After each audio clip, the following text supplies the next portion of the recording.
The entry of the United States into the war was critical in the Allies' fight against Nazi Germany and the other Axis powers, liberating Western Europe and ensuring the Allies' eventual victory. American soldiers freed Buchenwald, Dachau, and other Nazi concentration camps. It is my honor to invite His Excellency, Mr. Mike Pence, Vice President of the United States of America, to deliver his remarks.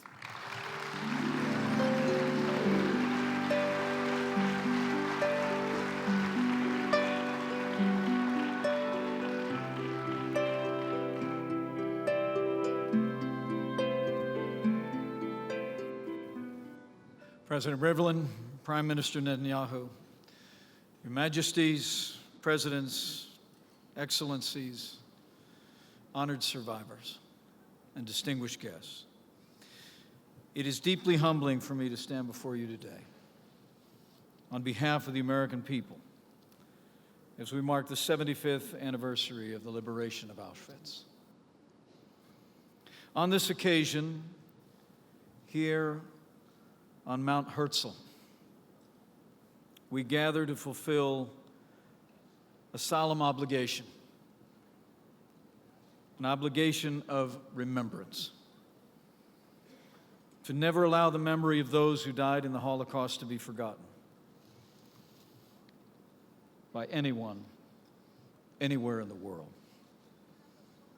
The word remember appears no fewer than 169 times in the Hebrew Bible. For memory is the constant obligation of all generations. And today,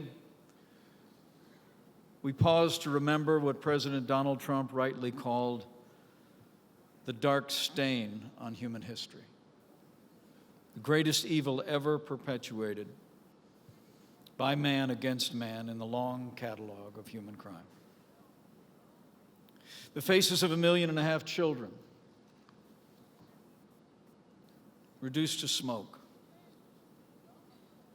under a silent sky for the crime of having a single Jewish grandparent. The night Elie Wiesel, called 7 times sealed, consumed the faith of so many then and challenges the faith of so many still. Today we remember what happens when the powerless cry for help and the powerful refuse to answer. The town's name was Oswiecim.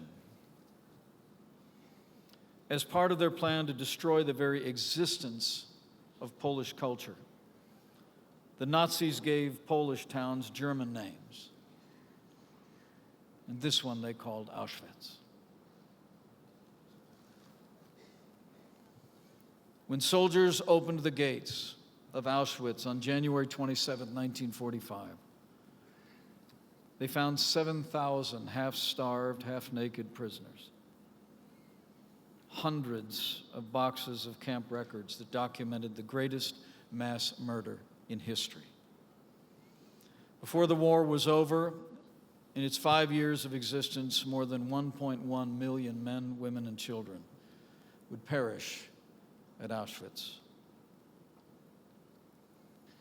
As my wife and I can attest firsthand from this past year, one cannot walk the grounds of Auschwitz without being overcome with emotion and grief. One cannot see the piles of shoes, the gas chambers, the crematoriums, the lone boxcar facing the gate to the camp, and those grainy photographs of men, women, and children being sent to their deaths without asking, how could they? Today we mourn with those who mourn and grieve with those who grieve. We remember the names and the faces and the promise of the 6 million Jews who were murdered in the Holocaust.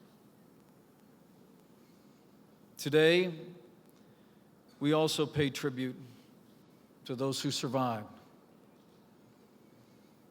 who all these years have borne witness to that evil and have served mankind by their example.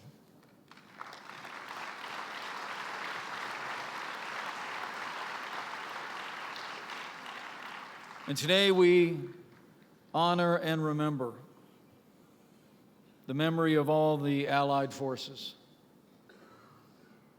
including more than 2 million American soldiers who left hearth and home, suffered appalling casualties, and freed a continent from the grip of tyranny. And finally, we pay tribute to the memory of those non-Jewish heroes who saved countless lives.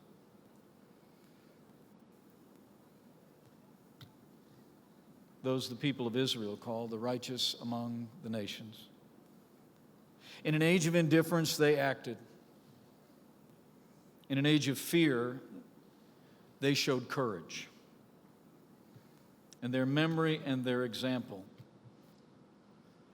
should kindle anew the flame of our hearts to do the same in our time.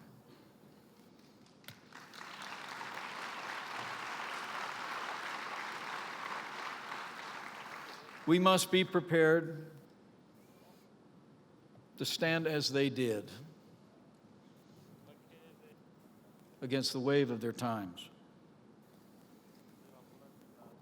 We must be prepared to confront and expose the vile tide of anti-Semitism that is fueling hate and violence all across the world, and we must stand together.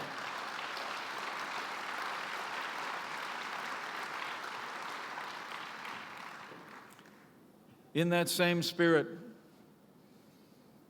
we must also stand strong against the leading state purveyor of anti-Semitism, against the one government in the world that denies the Holocaust as a matter of state policy and threatens to wipe Israel off the map. The world must stand strong against the Islamic Republic of Iran.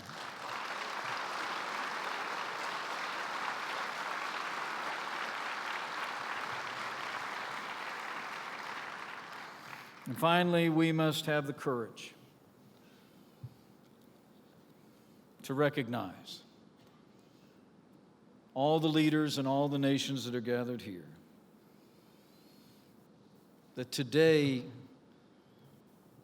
we have the responsibility and the power to ensure that what we remember here today can never happen again.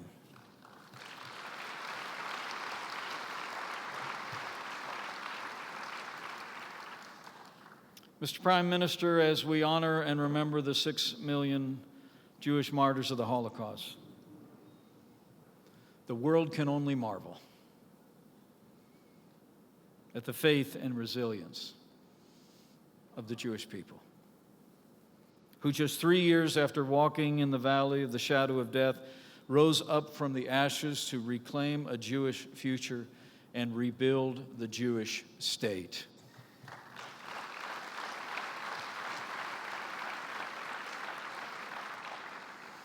And I'm proud to say, as Vice President of the United States, that the American people have been with you every step of the way since 1948. And so we will remain. As President Trump declared in his historic visit to Jerusalem, the bond between our two peoples is woven together in the fabric of our hearts. And so it shall always be.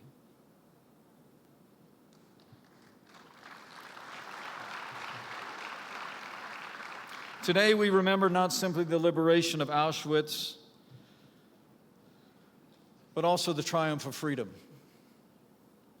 A promise fulfilled, a people restored to their rightful place among the nations of the earth. And we remember the long night of that past, the survivors and the faces of those we lost, the heroes who stood against those evil times.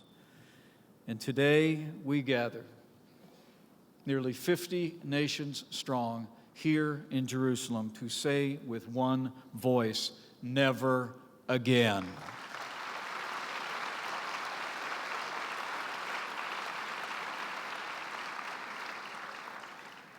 Through pogroms, persecutions, and expulsions in the ghettos, and finally even through the death camps, the Jewish people clung to an ancient promise that he would never leave you or forsake you, and that he would lead this people to inherit the land that he swore to your ancestors that he would give them. And so today, as we bear witness to the strength and the resilience and the faith of the Jewish people, so too we bear witness to God's faithfulness to the Jewish people.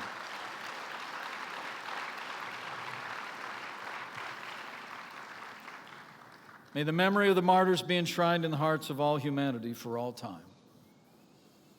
May God bless the Jewish people, the state of Israel, the United States, and all the nations gathered here.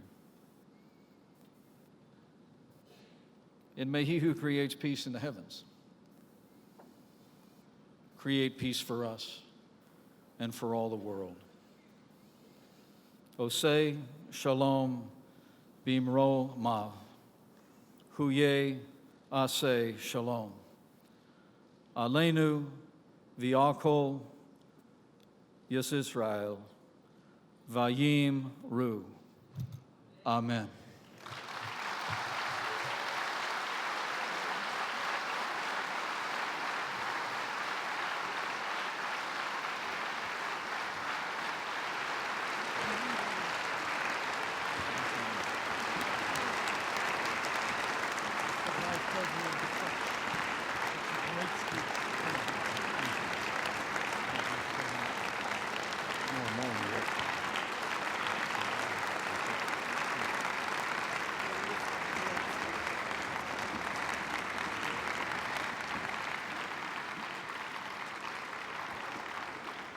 Thank you, Mr. Vice President.